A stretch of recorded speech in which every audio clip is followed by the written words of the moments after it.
Whole Man Academy. Because the world needs strong men. Whole Man Academy is changing the game for men around the world. It's for guys who want to live an epic life of fun and adventure, no matter what. We believe deep down, all men want to go on their own hero's journey to becoming resilient, confident, fearless, and fulfilled. Listen to be inspired by guys who don't settle for living a life of mediocrity. This is your call to action and call to adventure. Are you ready?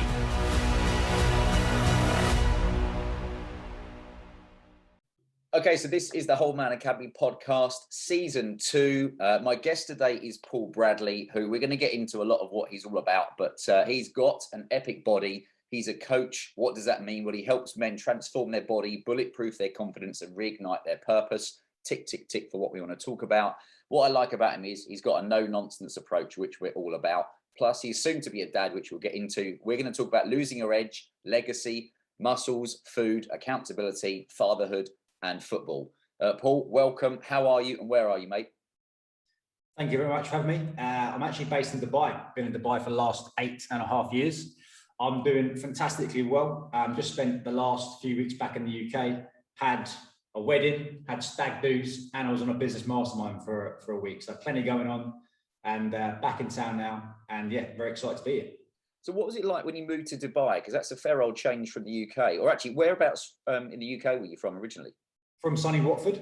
Lovely, yeah. Twinned with Miami, yep. Yeah, there you go. And I actually was working as a headhunter for majority of my adult life. I was living in Watford and I had a couple of pals lived in Dubai and they were raving about it.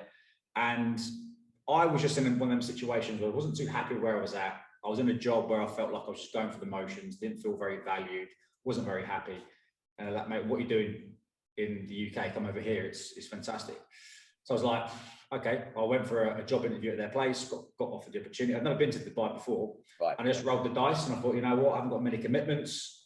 UK is getting me a little bit down right now. And we just went, right, let's go. And then that was it. What a change. And was that you and your partner? Yeah, Lucy's my wife. And at the time we weren't married, but we've been with each other about 13 years now. And she sort of backed me. I said, look, I think it's gonna be right for us. I think it'd be a good opportunity. And she backed me, she let me go. Let me go. We went together and yeah, it's worked out really well. But I'll tell you what, it's one of them things where it's to start with is a bit uncertain because I had the opportunity of my job, but she didn't have any work. So she had to find a job for herself. She was out of work for like 3-4 months while she's finding a job. So there's quite a few tears before bedtime. Yeah. So it just really solidifies things. I think it's like one of them things, when you're seeing someone and you move in with someone, you get to really know what they're about a bit more. And then when you actually move country, you see another sort of side. It can make or break you, but luckily for us, it's definitely bring us closer together.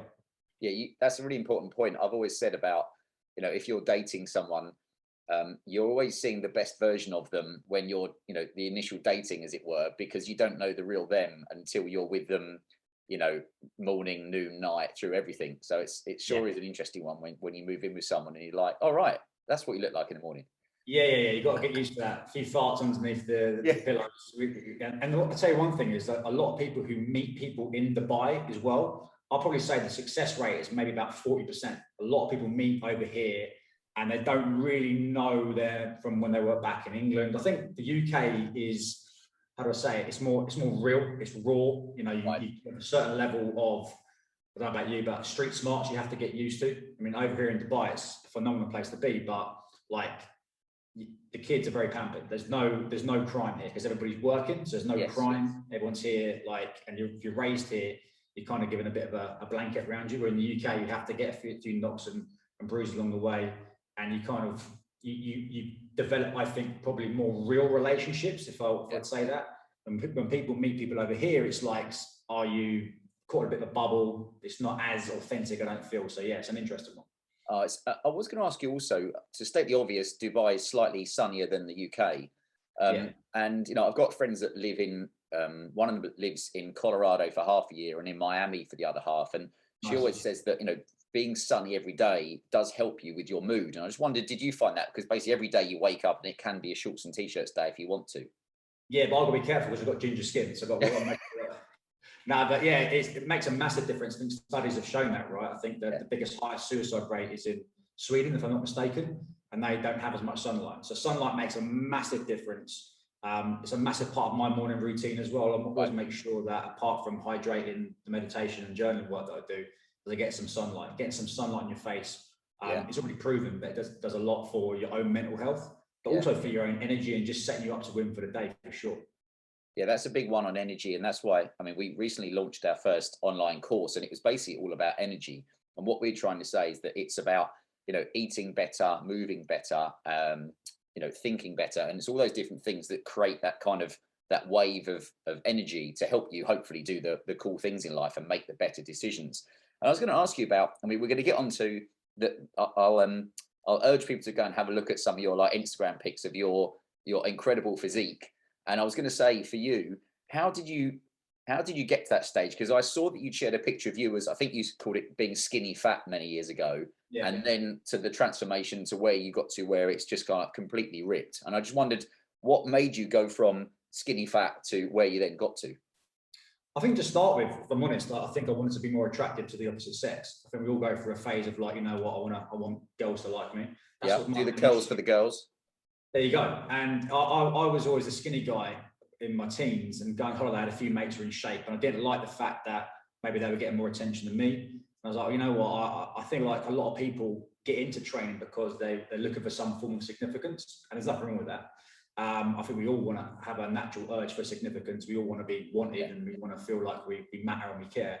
And for me, I soon realized that the quickest way for me to get confidence and for me to feel better with myself was to train.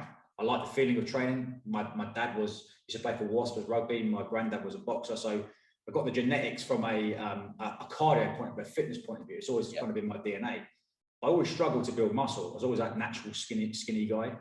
And that was like a kickstart for me. But going back to your point about the energy, for me, that is the two biggest assets we have as men is energy and confidence. When those two things are peaking, when they're high, then we're unstoppable. But I think a lot of men is they struggle with confidence and they struggle with energy. And I feel like that's actually, on a side note, one of the biggest problems we see with almost mental health is I don't think a lot of people struggle as much with mental health as they think they do. I feel like they've got an issue with exhaustion, burnout, and energy.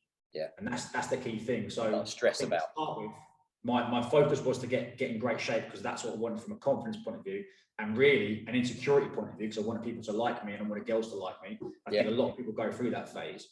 But now, because I've got into the shape, I've been there and done it, I've kind of seen really, and this is why I coach men at the moment, is that yes, it's great to have that body, but that shouldn't be your primary focus. Your primary focus should be, right, how do I want to feel? Because there's nothing more important than how you feel. Nothing. Not your kids, not your missus, not your job. Because at the end of the day, if you don't feel good about yourself, they're getting a shittier version of you anyway. So if you prioritize how you want to feel, energy, confidence, feeling good in the clothes that you're wearing, having more productivity at work, getting more shit done, feeling like you're accomplishing things. If you make that your primary focus, as a byproduct, you're going to get in shape anyway. Because to make option A happen, you have to look after your body. You have to be careful of what you're putting in. You have to prioritize your rest, your stress management. If you're doing that, you're going to get in shape anyway. So I've kind of come full circle on my whole approach to fitness. And it's probably one of the biggest reasons now why I'm able to coach men and get the results that we do. That's the thing. So the average guy that listens to this podcast, I mean, all around the world, as opposed to just in the UK, but is of that age of basically kind of, 25 to 45. And those guys are getting into the being a father age as well. And we see so much where often guys, and I saw it myself, where becoming a dad, suddenly you've got more priorities and you can't spend so much time necessarily exercising and do all that stuff. Do you see that with the guys you're training, that a lot of it is kind of the example was a guy that I knew who didn't like going, let's say, on holiday because he's got to take his top off and he felt like a bit of a cock.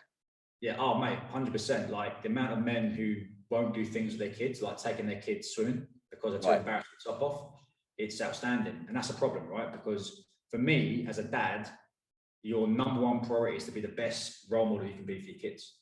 And there's a big problem we have as men. We have this inner conflict where we say we're committed to doing one thing, but our actions say something else. Yeah. And the amount of people are saying to their kids, right, look after you, you've got to be confident at school, do well at school, you've got to work hard, don't eat that crap, don't do this, you've got to, do the X, Y, and Z. And they're not even doing it themselves, so they're hypocrites. And that's when internal conflict happens. Yeah, do as I say, not as I do. Well, there you go. And the problem with that is that your kids are watching everything that you do, everything, the good and the bad. So if you're like, I can't be bothered to do this, a lot of dads say they don't have the energy to keep up with their kids, they don't have the energy or the zest to want to do things at the weekends. So again, go back to the energy point, which is absolutely huge. That's got to be your number one asset, your number one priority. It needs to be cultivating energy, protecting it, and creating it. Because you don't just have energy. So it's like confidence. You don't just have it. You don't wake up one day, I'm confident. Don't wake up one day, I'm motivated. You've got to create it, you've got to generate it from doing the right things with your body. But yeah, the problem a lot of men have is they think they've got a time management issue. And really, it's not time management, it's mind management. It's actually going, right, let me actually get clear on what I want. The biggest productivity tool I think there is knowing what you actually want and then getting rid of the bullshit distractions that are going to hold you back from getting there. And the biggest problem I see for men is they're not willing to take a little bit of time out from the noise, from the work, from what they think their top priorities are, and just get clear on what they actually want. And that's such an important point, because funny enough, I spoke to a chap yesterday who had similar, that was like, you know what, I actually want to, I don't spend any time focusing on what I want, and I never have. And I said to him, well, you're not really taught that at school, are you? No one sits down and, works through all that stuff. And therefore, guys can often sleepwalk their way through life in a okay job or, an average situation in their life. And you're like, what do you actually want? They're like, I don't know. Yeah. And then what you're actually willing to do to get clear on what that is. So that's the big thing for me, like doing the inner work and creating time for yourself. It's like the best footballer, in my opinion, ever to play the game is Zidane, right? That's the GOAT for me. He's my number one player. And what do great players look like when they're on the ball? What do they look like they've got loads of? Energy. Time. Time, energy. He gets the ball. How's he creating that? How's he getting that much time? He doesn't just have that time. He's creating the time by making a move away, by being smart. And it's the same thing for men. You don't just have more time. You've got to create more time. What does that mean? That means, getting up a bit earlier. It means stop watching fucking Netflix. Stop wanking around on your phone. The phone is the biggest problem I see for most modern men, is that you just spend so much time wasting on that thing. So it's like, okay, show me your diary, show me your schedule, show me how busy you are that you can't cultivate 30 minutes of your day to get clear on what you want. And that's a massive part of what I teach my men in their morning routines and what I call the transition routine, the evening routine. The put into your day, taking a bit of time to get clear on your priorities for that day. What are your top 3 priorities? What do you need to be doing today that's going to make you feel good and make progress? And at the end of the day, what I call measuring backwards. Like, have you done essentially what you said you're going to do? Because the quickest way to build confidence is make a promise to yourself and see it through, no matter how big or how small. Like, I'm going to get my training session done today. I'm going to drink water. I'm not going to eat any shit today. I'm going to have that meeting. I'm going to make that call and have that conversation. Whatever it is, when you say you're going to do something, then you follow through and do it, it feels good. It builds confidence. However, if you keep making promises that you keep breaking, your self-worth diminishes every single time you do that. So it's a big thing. Get clear on what you want. Spend a bit of time thinking about what you want. You don't have to have all the answers straight away. That's another thing. You don't have to have the answers. But if you don't at least take action on some things to start with, then you're always going to feel like you're falling behind. That's the thing about, as you said something important there, you don't have to have all the answers. And we're always trying to say to people, what I learned from, going through years of personal development was, do you just know what's the next step? Like you say, you can't plot out your entire career. You can't plot out your business because things are gonna, you're gonna get challenges and things that crop up. But it's like, just what's the next step? And what can you take action with? And I was going to ask you on that, when you took your own transformation of body, what was the reason? Why did you get to in such incredible shape? Is it because you were doing, shows and competitions, and therefore is that what drove you to kind of create that? What a lot of guys would see is, that kind of completely shredded look. Yeah, so it runs a bit deep. So after 2 weeks of being in Dubai, I lost my dad. My dad died suddenly, which was obviously a bit of a turbulent time. But one of the biggest positive to come off the back of that was it made me realise how short life was. It made me realise that I was for a long time, I was an autopilot, just going through the motions. And it made me think, well, fuck me, life's short. I get one shot. After the dust has settled, of course, I was like, I'm going to be ruthlessly committed to unlocking the best version of myself. I don't want to look back in 20 years, 30 years, 50 years time and go, right, you played it small, you didn't go after what you want, you shrunk, you contracted. So I made a commitment to myself then that I'm just going to go after what I want in life, and I'm going to be ruthlessly committed to going towards it. And there's something like when you lose someone close to you, you kind of get a bit more, I don't know, you've gone through such a tragic thing, you become a bit more, I felt a bit more bulletproof. So it's like, fuck it, I've got nothing to lose almost. Yeah. So then I was like, okay, what am I passionate about? So I knew that working as a recruiter, as in headhunting, wasn't really lighting a fire. Yeah. a lot of the times, like, this is the thing, going back to the point of men going after work, a lot of times we don't know what we want, right? And that's okay. But I guarantee you know what you don't want. Mm-hmm. You know what you don't like, you know what you don't want. Start there. And that's what I did. I was like, well, I don't really like making money for other people. I don't like feeling like I'm a small part of a clog in a massive machine. I don't feel like I'm respected. And respect's a massive, massive thing that I've come to realize that all of us men want, whether we know it or not. We all want to feel respected. I didn't feel that. So then I was like, okay, well, I want to carve a path in a different avenue. And I was like, well, what am I passionate about? Everyone says follow your passion. I'm like, yeah, follow your passion, but you've got to make sure you're fucking good at that passion. Right? Don't just follow your passion. You've got to make sure you're good at that and you can offer value in that area. That's key. And you've got to pay the bills as well. Sorry, mate? And you've got to pay the bills as well. There you go. Exactly. And it depends where you're at in the process. A lot of people, you will have to start with a side hustle. And that's what I did. I was like, well, fitness is what I want to get into. One of the things I think I'm quite good at is modeling. So I'll look at someone that I want to potentially emulate, not copy, but emulate and go, I really like what he's doing, especially in the online game. And then coaches like, well, he's doing some great stuff. You find out a bit more about them. And you go, well, I looked at a few people and I thought, you know what, I really like the way that they're doing things. And I'm just going to try and, model that or look into that. And that's what I did with my online business. I started that as I was working in recruitment. But then I felt like I needed to really justify my place, wrongly or rightly. I was like, well, if I'm going to break free of this job in recruitment, I'm going to step into the fitness industry, I need to get respect. And I thought the best way to do that would be to get myself into world-class shape and enter a show. So that's what I did. And I went absolutely balls deep into that. Got into the phenomenal shape for that show and sort of maintained it pretty well since then. But again, that was my kind of like, I need to justify myself to do that. In the process of doing that, this is why it's great to have this conversation, even though it may look good on paper, like, look at this guy, looks in great shape. That only tells one side of the story. And this is why I'm so adamant with the guys that I coach now, that be careful what you want. Because even though you may think you want this powerful, athletic, amazing looking physique, behind the curtain, I was struggling. I was mentally struggling. It nearly cost me my relationship, because to get to that level of physique, you have to sacrifice a lot. I was sacrificing foods, no alcohol, obviously, like not going out. But more importantly, I was a fucking dickhead to be around. My missus was like, I don't even recognize you. Like, who are you? Like, my sex drive was low. I didn't want to really be around people. I became very insular. And that was the biggest lesson. Okay, brilliant. I've got some great photos. It looks fantastic. And people will say, oh, you look in great shape. But really, the best thing to come out of that was I realized that that's not actually what I want. That's not what I want. What I want is to be in great shape. I want to feel good. I want to be able to have great relationships. I want to be able to take my missus out on date nights.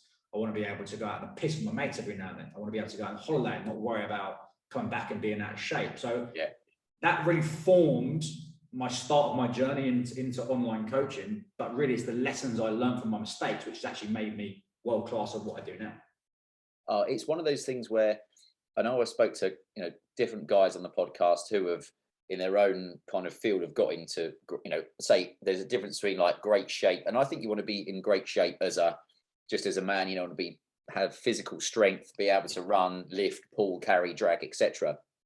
But one of the guys was a bodybuilder, and then kind of speaking to David Gandy, who obviously has to stay in that great shape for photo shoots. And that's the thing a lot of people say, is it's not easy. It is really hard. You sacrifice a lot. And I know with, especially when you get down to that very low body fat percentage, that you basically end up, I think I've probably got to like double digits, but not much more than there when I was really training hard. But you end up actually being quite exhausted all the time. Yeah. The juice sometimes isn't worth the squeeze. And that's why I think the key thing is to, and this is why I work with a lot of my guys on, is getting clear on what your real motivations are. Like, I want to get a six pack. Okay, why do you want to get a six pack? Oh, because I want to feel more confident in my top off. Okay, so why do you want to feel more confident in your top off? Oh, you know, it was just that I want my missus to still like look at me like she used to. Okay, so tell me a bit more about that. Well, we haven't had sex in God knows how long, and I'm kind of concerned that she might run off for somebody else. Oh, okay, now we're getting to the true motivation. Yeah, now we're digging a bit deeper. Now we're digging a bit deeper, and we're getting into, okay, so cool. So why do you want a six pack again? You don't want a six pack. You want to have the confidence that getting in shape provides you, so that you can make sure your relationship with your missus is on fire. Yeah. So let's talk a bit more about that. And then it just opens up a whole, you can explore. The great thing about looking inwards is that you get to explore. It's infinite. Whereas a lot of people are trying to play this finite game, as in, when I get the body, then I'll be happy. Then I'll be worthy. When I get the car, when I get the money, when I get the job, then I'll allow myself to be happy.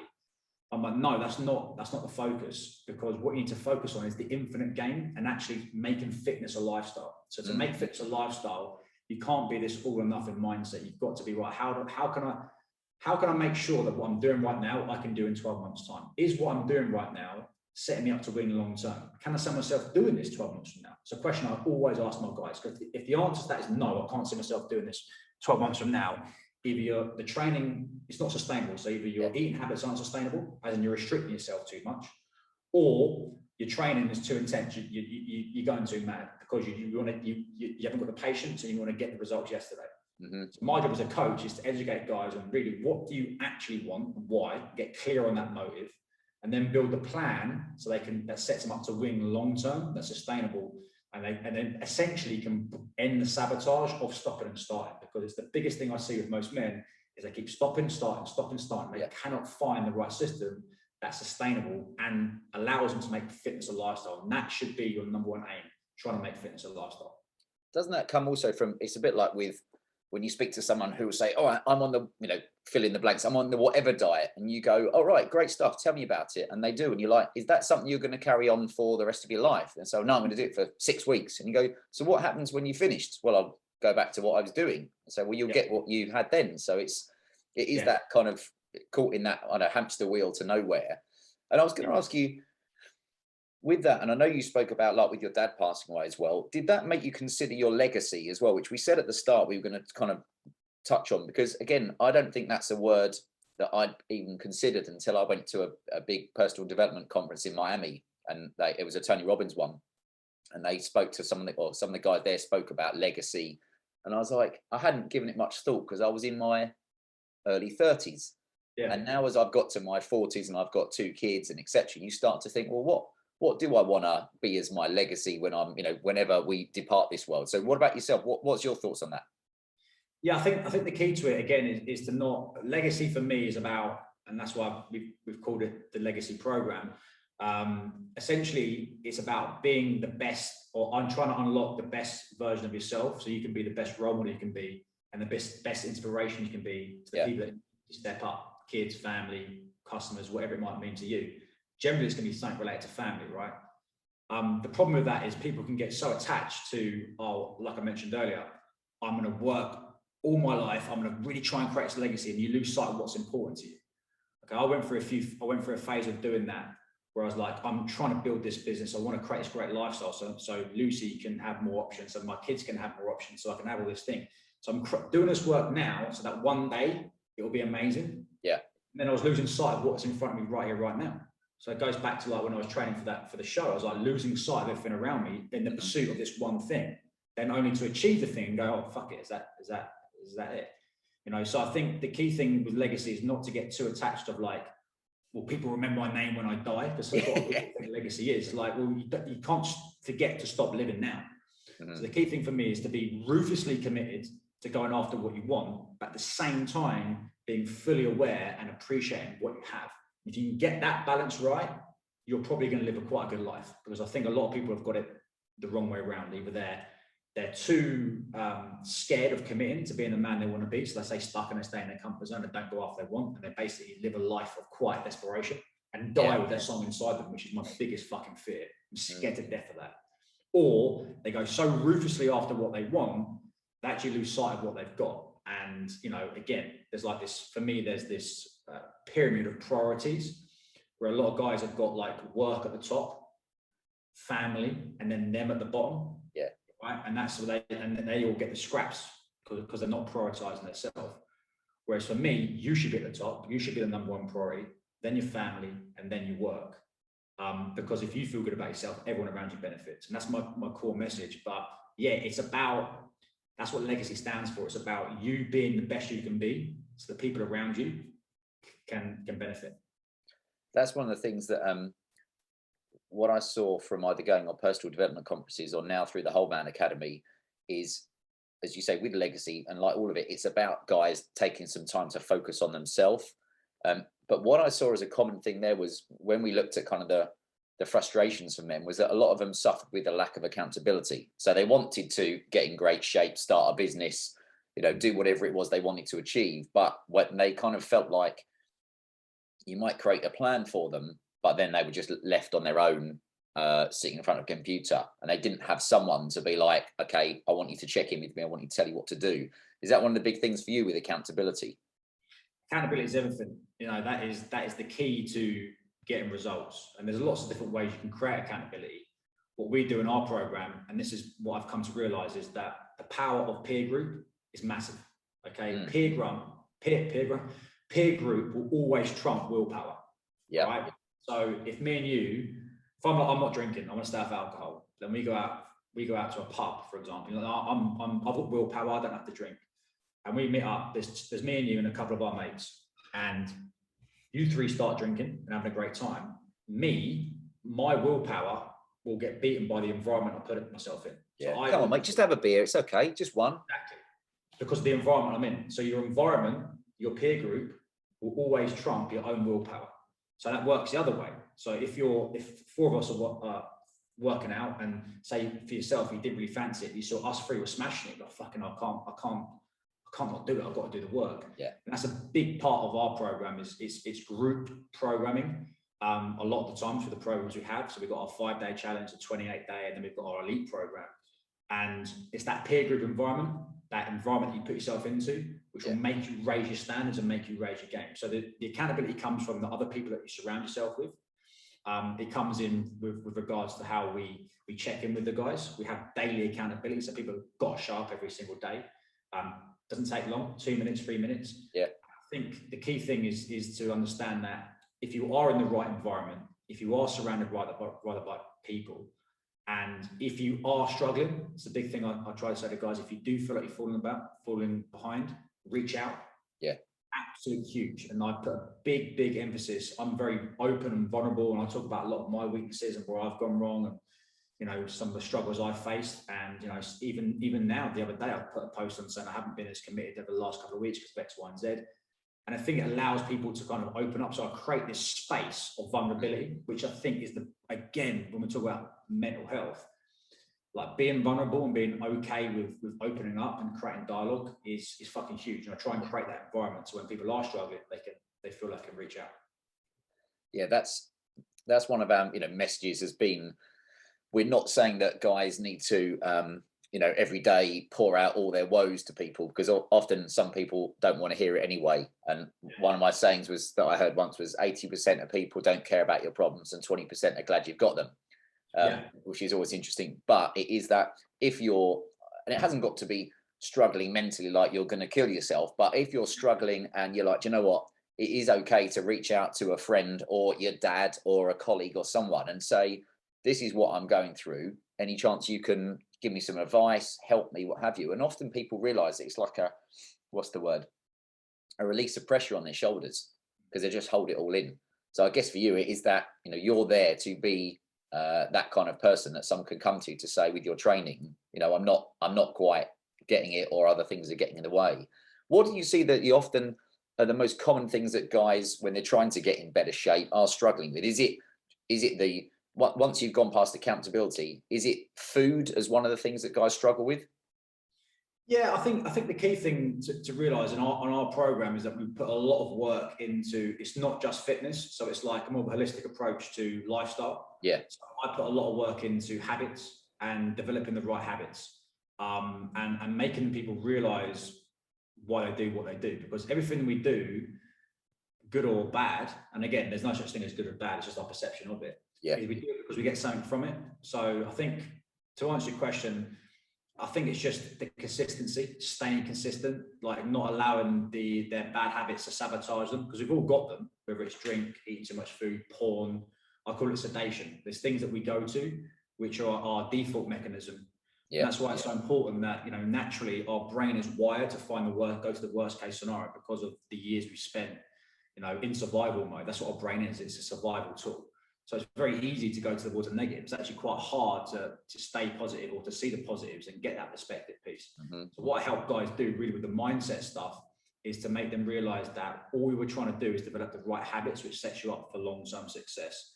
So I think the key, what usually will happen with guys is an incident will happen. They either get injured or they have a breakup or they go on a piss for a weekend or something tragic happens or whatever it might be, an emotional occurrence happens.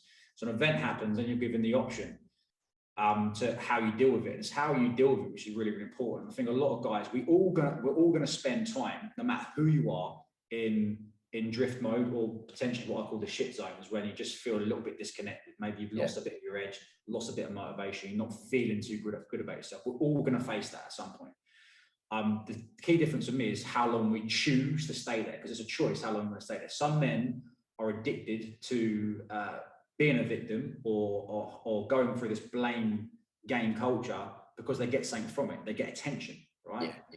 You know, we've all done that with our missus, with our family. We've all played up and act like a dick because we get something from it, whether we know it or not.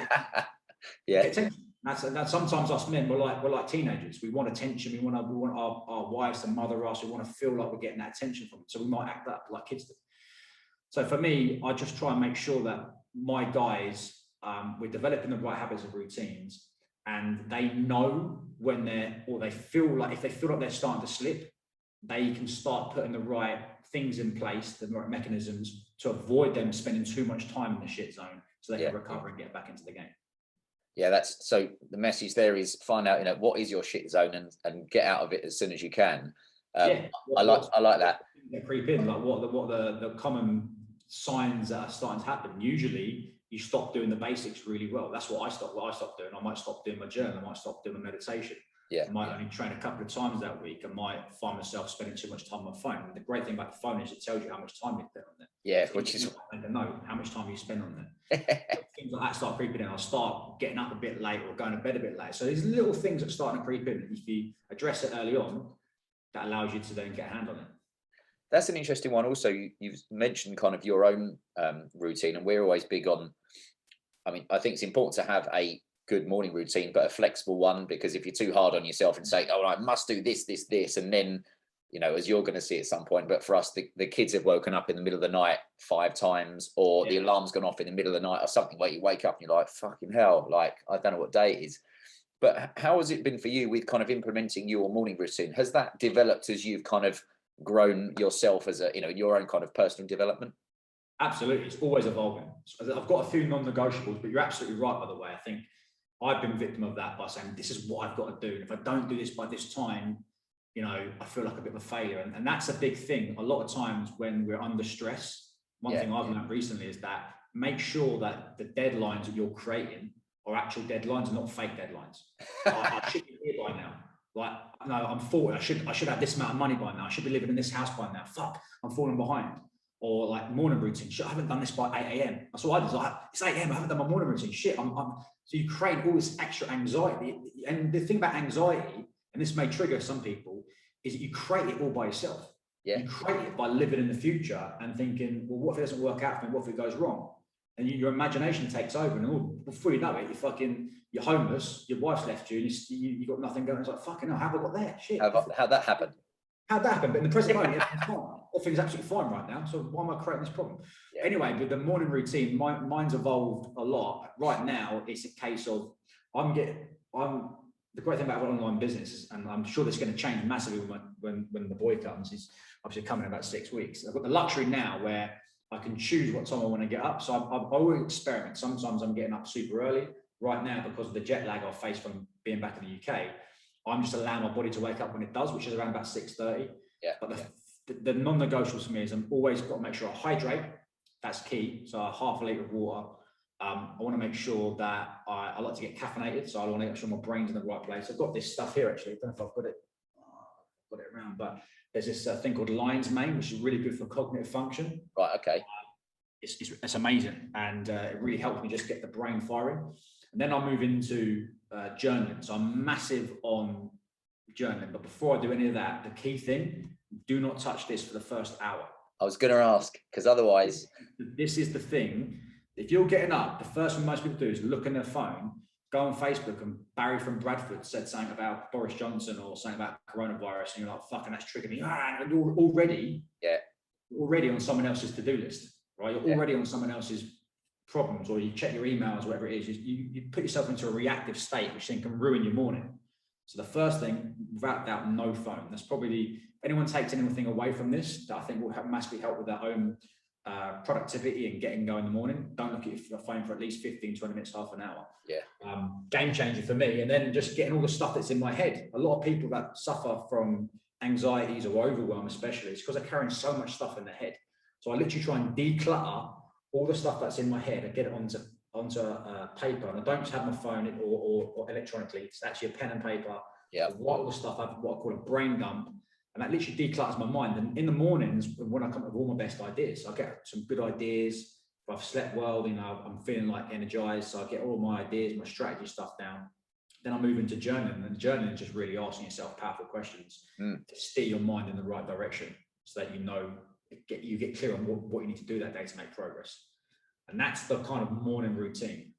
Sometimes I might go out for a run in the morning as well, depending on where I'm at. It's a bit hotter here in Dubai at the moment, so when it starts to settle down, I go for a run. But the key thing I want to mention about the morning routine and what you touched on a bit earlier is that I got so into my morning routine, so into trying to take on the world and trying to create this monster of a business and trying to be the man that I'm meant to be and unlock my potential. I was so into that I used to go for my morning run, and I used to love it. And I'd come back, and as soon as I'd showered up, I'd go straight to my desk and I'd start working. And I'm trying to do all this stuff. I'm trying to really, create a great lifestyle for me and my family. And I realized I hadn't even said hello to my missus. I realized that I'd done all of that stuff. And I come back and I got my missus like, I'm off now. I'm like, oh, bye. And I was like, hang on, you're doing all this work now so you can create a good lifestyle for the future. But right here, right now, you're not being a very good husband because you're not getting any attention. I was like, oh, fucking hell. That hit a light bulb moment. Light bulb. What I do in my morning routine is I have like 10 minutes or whatever, where I have a coffee with the missus and we just chat. With the dog, we just chat, we just catch up. So when she leaves to go to work, we've created a really good connection. And it's like, have a great day. And I feel like, you know what, that feels nice. So making sure I'm not losing sight of what I've got. I think that's really important. It's these little things that, with the podcast, after, I know, probably if you added up about 100 hours of talking to guys from all around the world, it's these little things that guys can implement that aren't costing them any money and they're not going to take a lot more time. But it's like, with your partner, is it that you can just spend 5 minutes in the morning if your schedules align and one of you hasn't already left for work, but just spending a little bit of time without your mobile and, talking to each other. And I think for us, when Emma and I both left the city pretty much at the same time and moved to the countryside, started our business, and I'd find that where you'd get up and you'd be like, right, I must do this. And then by the end of the day, you'd be like, I haven't really spoken to her because I'm busy being busy, creating and producing and things. And then you're like, what about doing something that's enjoyable, if that makes sense? And that's why we had to, especially once the kids came along, that became even harder because they are such a, I say, drain on your time. There is no off switch for two little boys who just run around all the time. And I was going to ask you with that, does that also lead into kind of, so you said about doing a brain dump. I know I don't know if you read the book, Getting Things Done by Dave Allen. So he talks really very much about doing a brain dump. And his comment was, your head is for having ideas, not for holding them. And that's one of the things we try and say to guys is, in the morning, probably a few years ago, if you'd have said, I'll do some journaling, I'd be like, oh, fuck off, that sounds really wanky. Now I realize that those kind of things, getting them out of your head, can be really powerful. What about with the guys you're working with? Do you kind of encourage them to get a morning routine going as well? Oh yeah, absolutely. But at the end of the day, everyone's got different things they've got going on. So like I say, some people got kids, some people work at night shifts, some people are doing all sorts of stuff. But I just think that regardless if it's a morning routine or whatever, what is the morning routine essentially? It's about carving out time for yourself alone, away from the noise, no distractions, so you can get clear. And what I call it is checking in with yourself before you check in with the world, right? So you're not on someone else's to-do list, right? So whether that's a morning routine, an evening routine, whatever it needs to be, the principle is for you to take some time by yourself, away from the missus, away from the kids, away from your phone, away from the noise, so you can create a little bit of inner stillness, so you can get clear on exactly what it is you want to achieve. And again, the big thing for me on my own journey is I've gone on a bit of a spiritual journey over the last sort of year, where I've done a lot more meditation, a lot more breath work, which I didn't mention earlier about the morning routine, which has been a complete game changer for me. But and again, like you, I'd have thought meditation, breath work, fucking hell, that is wanky. That's a bit out there. But one of the things I'm really passionate about is I love to study what makes people successful. Like, why does this guy over here, why has he got this 5-bed detached house driving a Range Rover? Like, what's he done to create that? You know, obviously in Dubai is a lot of wealth here. I'm fascinated by what has that person done? How they cultivate that lifestyle for themselves? Because there's something to learn here. A lot of people might get envious or think, oh, wanker, you should show up. I'm like, how'd you do that? Yeah, like, show me. Tell me how you did that. Show me what you did. How do you invest your money? How did you create your business? And there's a lot of, and books, this is why books is fantastic, because they just tell you so much information. And I study people who are successful and successful, that's your own perception of it, but people who've created something. And one of the key things that come out of that is meditation. A lot of people meditate, a lot of people do the breath work, a lot of people do the journal. It's like, okay, well, if they're doing it and they've been successful, let me give it a shot. So I recommend it. I've got one of my higher end programs, which is called the Elite Council, which is I only work like a small group of guys. And this is where we really get into the nuts and bolts of habits, routines, morning routines, the breath work, the meditation. But the key thing to all of this is it's all well and good doing this stuff. But if you don't know where you're going with it, if you're not clear on the vision that you're looking to create, if you don't have targets, goals, and outcomes that you're looking to hunt down that excite you, it's all just kind of a bit of a waste of time. So to have the morning routine is great, but at the top of it, you've got to know where you're going. You've got to have the direction. You've got to be typing in the sat nav, so you've got the direction of where you want to go. And that's what I feel that the morning routine does. It allows you to connect to where you're at, so that you can go and hunt down these targets that are going to take you to the next level. And that's massively important. And going back to the point you mentioned about the wife, and making time for your wife, that's a big thing for me. So I've got 4 key areas which I think guys need to focus on in terms of having a powerful life. So it's your mindset, your body, your relationships, and your career. Like, if all these 4 areas are on fire, then you're living a powerful life, right? Especially relationships, because the quality of your life is determined by the quality of your relationships. So with your wife, so like dating your wife, setting goals and targets in those areas, like might be 12 date nights over the next 12 weeks, might be holiday at the end of 12 weeks, it might be dating your kids, going for a walk. All these things are so important to have in a diary, because it creates that connection and it allows you guys to connect in with each other, and it excites you because you've got something to look forward to, which is massively important. That's a really important point, actually. I was listening to a podcast the other day when I was traveling down to London, and the guy, sometimes you hear stuff that you know and you've heard before, but you've kind of just, it's you know, it's not so much priority, so it's gone out of your head. And he was talking very much about, you know, sitting down with your wife or your family, your partner or whatever, and like literally mapping out the next 6 months or a year, and maybe putting in your holidays and things and saying, look, they're non-negotiable. Yeah, I'm going to work hard on my business and, you know, providing for the family, etc. But I am going to create those spaces where we can spend time together. And that leads me on to, for you, becoming a dad in, or was it 6 weeks time? What was it like when you first knew that you were going to be a dad? It's an interesting one, because I've been with my wife Lucy now for like I think it's 13, over 13 years. Right. And a lot of people say you're never really ready to be a dad. And I was like, okay. And I always took information on board, but I've never. When I found out, I was like, well, I'm 100% ready for this. Like, this is what I feel like my whole purpose is to be a dad. I've always known since I was young I wanted to be a dad. Then when my own dad passed away, it just really kind of reconfirmed that's what I want. And I want to, you know, massively lead by example. I've got a message at the moment for dads, is like, be your kid's superhero. Like, that's your fucking job. Be your kid's superhero. Like, we all looked at our dads at some point, thought, that's my dad, he's a superhero. Right, but that's what your kid thinks of you. But if you're not actually doing the right things to cement his thoughts about you, then there's an issue here. We have to make sure that our kids look at us like superheroes, like we're unstoppable, like we can do anything. That may not always be the case, but at least we should be striving to not let them down, essentially. So yeah, I'm so excited about it. It's kind of a bit of a surreal one. I don't know how you felt about it when, you know, your wife's pregnant, she's doing essentially the work, and you're just kind of like just watching it from the sideline, saying just chilling in the background. Yeah, it was a bit surreal, but I spoke to quite a few people about it and said that as soon as it's here, then you'll start feeling those emotions, and yeah, it's just an absolute adventure, and I can't wait to get started. Yeah, I'm sure, you know, plenty of the men that listen to this are dads and have got, you know, either, I mean, some of them have got 4 or 5 kids, others just one, and it's like, I don't think anybody can prepare you. For me, it was kind of when Hudson was born, our little one, who, I mean, that was 4 years ago. It's like you have such an overwhelming sense of love for this little monkey that's just popped out, and you're like, okay, you know, you're there to protect them, provide for them, you know, hopefully create a nice kind of life for them. And for us, then when we had Bowie as well, I mean, it is really hard work. I mean, it's great, but they just don't have any off switch at all.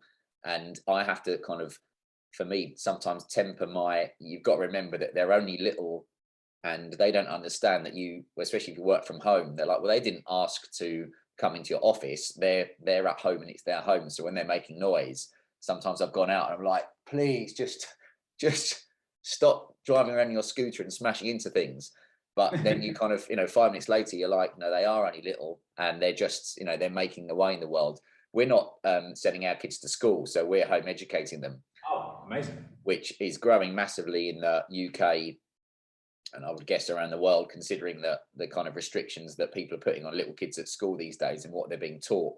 Yeah. So it's going to be, that makes it even more interesting for us, because they're not at home 5 days a week, because they go out to different clubs and forest schools and stuff. But we're a big thing about getting them in nature as much as possible. Yes. You know, sitting a kid down who's 4 years old Monday to Friday at a desk trying to teach them all the time, some of the stuff they don't even want to learn. Yeah. It doesn't work for us. So we're trying to teach them, you know, more about how life works out of the desk and that environment. Amazing. Often because it creates, you know, school often just creates obedient workers who are going to go and work at a company. So we'll see how that works. But what about yourself? I was going to ask you about with your schooling. Did you enjoy school? And if so, like, would you ever consider, when your little one is older, you know, keep them out of school and teach them yourself? Yeah, I think especially now, like you can see with how things are playing out in the world, how, like, you know, you're kind of, I wouldn't say brainwashed, but you're kind of told to be, like I said, obedient. Anyone who wears a suit and a tie, you follow what they do. And you only have to look at some of the people, like the older generation, who just believe everything that comes out on the news, the media. Like, yeah. The guy says at the news, it must be true. And I think our generation start to clock on it. Hang on, this isn't right. What you're trying to say here has an agenda behind it. Yeah. What you're trying to say here is favouring a select few people in the world, and this doesn't add up. And you can see a lot of that going on now. And actually, we've got our cousins in America. They've homeschooled their 2 kids, and I was like a bit concerned, like, will they socially get the same? Because one thing about school is what it does teach you. It teaches you how to be social. It teaches you about, like, team environment, sports, and things like that. And I said, aren't you concerned that maybe they might miss out on that? And they said, no, these 2 are the most social kids you've ever seen. Whenever we put them into environments, they're so friendly, they're so social, they're amazing. So that kind of eased my mind a little bit on that. But my experience at school was an interesting one. Like I say, I was never the most academic guy. I was never going to be like someone that was going to get all A's. I struggled a little bit with that. I was very good at sports, and that was my thing. Sports, having a fun with the guys at school, as you do. But I always felt like school wasn't setting me up to win. And that became really evident that, you know, and this is one of the biggest early lessons I learned about hard work and perseverance, was that I was always a D student, like always a D student. I actually managed to go to a really good school. I got in because of sports. It was called Palmer's. Yeah. It was a fantastic school. It was like the best school you could have without it being a private school, basically. It was phenomenal. I was lucky to get in there, like I say, because of sports. But I was a D-level student. It came to GCSEs, and I always got D in maths. And my mum hired me a tutor, a coach, essentially. And I didn't want to do it, but I went through it, I persevered, and I actually ended up getting a B. And that was my first lesson. I'm like, okay, if you work hard, you can achieve something, which really cements something. Also, looking back now, is that if you want to get ahead, hire someone that can help you get to the next level a lot quicker. Like if I want to go and learn a different language like Spanish, I could go and get all the audio books. I could sit at home now, because a lot of people go, I want to learn something new. Yeah. I'll spend probably the next year stressed, like I can't get time to do that. Yeah. Or I could go and hire a Spanish tutor who knows what they're doing, who knows their onions, pay a bit of money, and I guarantee you probably within about a year or two, I'll be speaking fluent Spanish. Yeah. You can get the fast track route, or you can go the hard route. And that's all I say to a lot of people. But yeah, I think that school was always one of them ones where I kind of struggled academically. You got into sixth form, and all they cared about my school was if you're going to university. If you weren't going to university, they didn't want to know about you. You know, I think Gary Vaynerchuk talks a lot about like that school sets you up. It's not meant for entrepreneurs and creators. It's for yes men or people that want to go to university. And I didn't go to university. I went traveling instead. I went to Australia and Thailand. And I'm so glad I did, because that life experience. And I learned so much from that. So like when it comes to raising my own kids now, like I love what you guys are doing. I think that's brilliant. I think connecting to nature is absolutely massive. Getting out and about, not spending so much time on devices. But I'm unsure, actually. I'm unsure what route we would go down. But I feel like that's going to get a lot more popular, especially in America. It seems to get a lot more popular, because you can see how especially universities now, they've got this kind of agenda and this kind of like woke culture that's looking to create. I don't want my kids being raised to be fucking little shits, to be honest. I want to have a bit more influence on their lives. So I could definitely see the appeal of that. Yeah, no, we've definitely seen, and as you said, in the US, you know, the more people we follow, it's kind of, it was growing out there, and over here we've seen, especially in the countryside, a lot more people that are looking to take their kids out of school or not send them to school to start with us. And that's what we saw with, you know, some of the restrictions where, you know, the kids are being segregated in classrooms or in the playground, and they're not allowed to do this, they're not allowed to do that, and put their hand up to go to toilet in groups and all this stuff. And you're like, what it was taken away is their individuality of actually saying, I'm not really interested in that. I couldn't give a shit about science. I thought it was really boring. So I just piss around for the whole time that science was on, trying to burn things with the Bunsen burner. And I was quite good at that. But then you'd be labelled as someone that's like messing around. You're like, well, it's just fucking boring. So I've got no interest. So that's where we're looking at.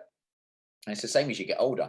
I always say for a guy, if he's doing a job that he finds really boring, you're like, man, you might spend like 40 years or something doing this. So, you know, I'm not saying you need to leave immediately, but at least, like you say, have a plan in place of, you know, what kind of stuff lights your fire. Now, last question for you. We mentioned that you were very good at sport, and we're going to talk about football. I'm guessing that you're a Manchester United fan. I might be wrong.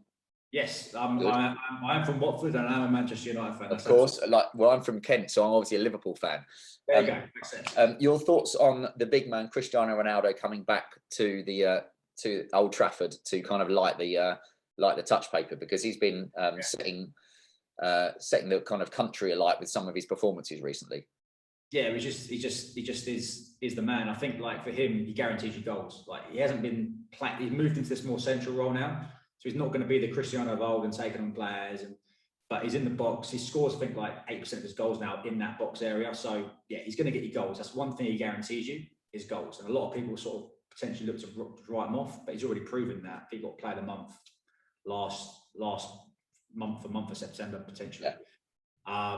Bit excited, but for me as a United fan, I still feel like this is all great, but we've kind of bought Cristiano, which is amazing. He's made a big difference, but that centre midfield role, we've got Fred and McTominay, they're massively out of the depth. So as much as I'm loving Ronaldo, I'm always someone like, that's great, but let's have a look at the real problem areas here. I mean, it's taken us like 8 years to find a decent centre-back partnership. Yeah.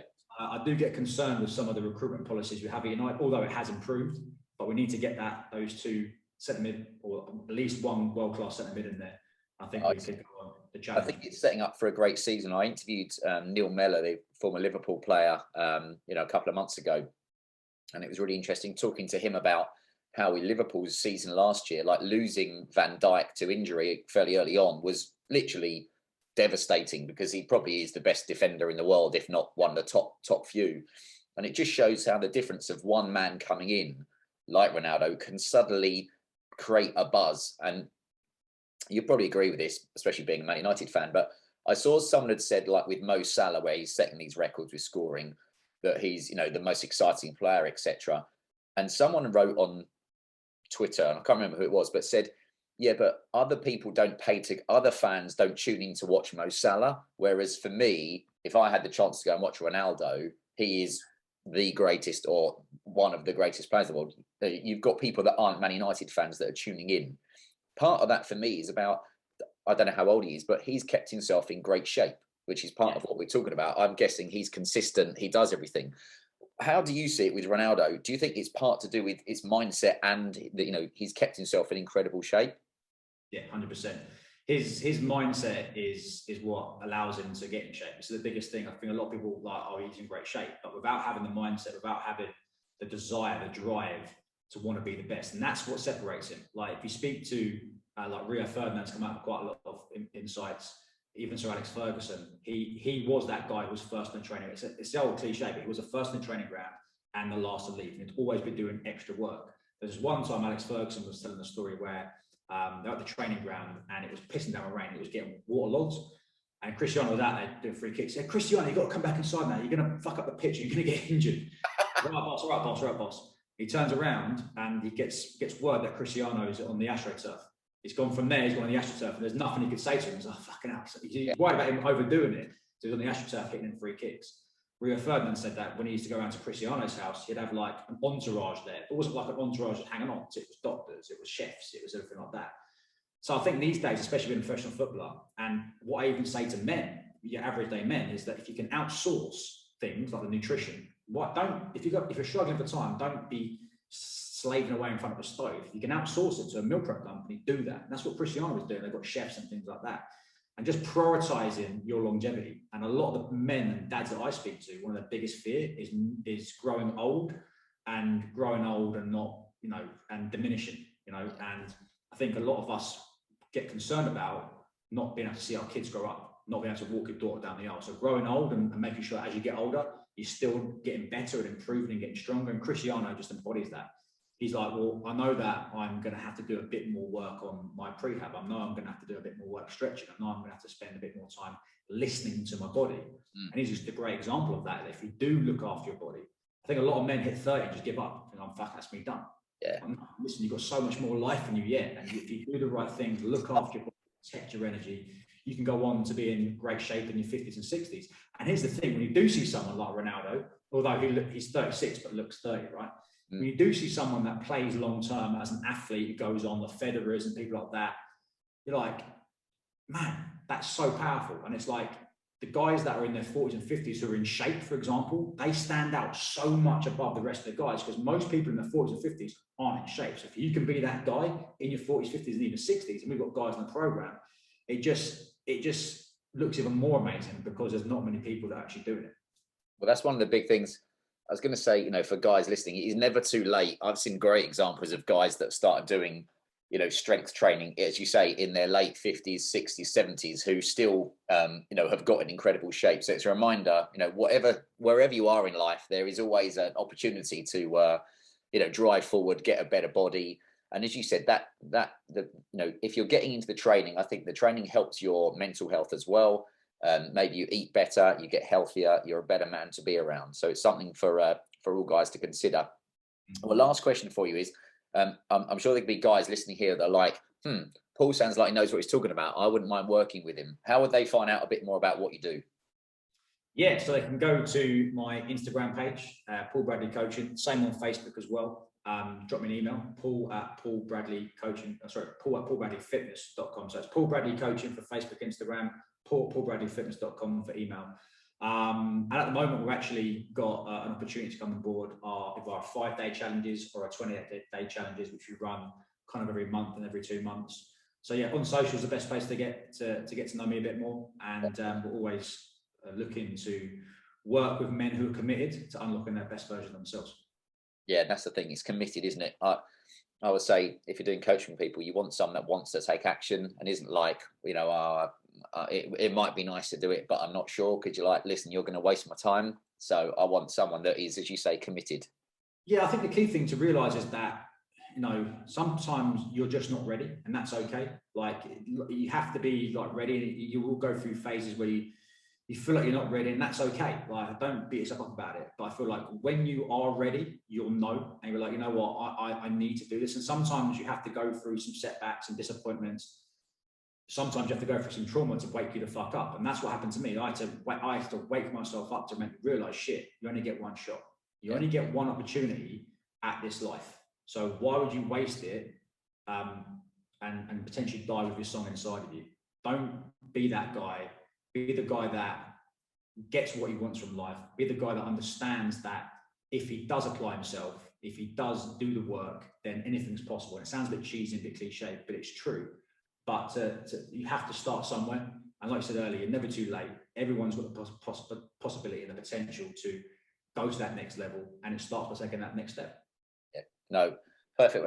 It's a good message to end with, for all the guys that are listening. And again, we hit guys in, I think it was over 40 countries at different points. So there'll be guys all around the world kind of nodding and going, something to think about. But and then what's your plans there? What time is it there?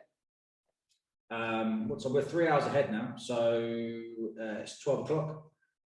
So I've got a call. I've got a business coach that I've got a call with after this. Then I'm going to go do some training, as you might expect. And then we've got an afternoon of doing performance reviews. So what I like to do with my guys is like to check in with them and do performance reviews, getting content ready, and just trying to add some value. So the biggest thing that I try and realize is that every day my number one mission is to add value and try and make sure that I try and have a positive impact on somebody. So whether it's through the podcast or through a video message or content, that's the aim of the game. So yeah, and then making sure that we get the work wrapped up so I can make sure my pregnant wife has got the attention she needs. Get the most important bit at the end. Yes, lovely. exactly. Well, Paul, I appreciate you for the work you're doing helping men, which is for us is one of the biggest things, and also taking the time out of your busy schedule to come and talk to us. And this will go out as one of the first podcasts of series 2, which is exciting. And again, it's all about finding guys who are living their own version of epic life. So I appreciate you taking the time. Anthony, top man, I really appreciate it and enjoyed the conversation. Lovely. Thanks, Paul. Thanks for listening. Remember to sign up to our game-changing weekly e-letter that's read by men around the world. Sign up at wholemanacademy.com/movement. Until next time.